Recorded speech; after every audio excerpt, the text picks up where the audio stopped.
Healthy chocolate bar बनवण्यासाठी मी इथे dry fruits घेतलेले आहेत, काही बिया घेतलेल्या आहेत आणि खजूर घेतलेला आहे.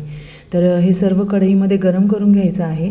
ड्रायफ्रूट गरम केल्यानंतर कट करून घ्यायचे, बिया मात्र तशाच ठेवायच्या आहेत आणि खजुराच्या बिया काढून आपल्याला हे कट करून घ्यायचं आहे. त्यानंतर कढईमध्ये तूप घेऊन हे खजूर मऊ होईपर्यंत छान परतून घ्यायचं आहे. आता हे ड्रायफ्रूट्स मी कट करून घेतलेत, बिया मात्र तशाच ठेवल्यात अखंड. आता हे मिक्स करून घ्यायचं आहे आणि तुम्हाला हवा तो आकार द्यायचा आहे. मी इथे लांबट आकाराचे छान बार बनवून घेतलेले आहेत, कारण आपल्याला चॉकलेट बार बनवायचे आहेत ना.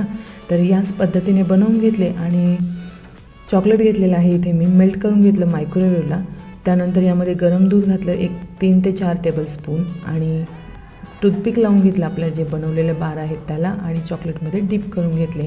प्लॅस्टिक रॅप लावलेल्या एका प्लेटला त्यावरती ठेवून दिलं आणि 3 ते 4 तासासाठी फ्रीजमध्ये ठेवलं होतं. तर त्यानंतर बघा हे आपले चॉकलेट बार तयार आहेत.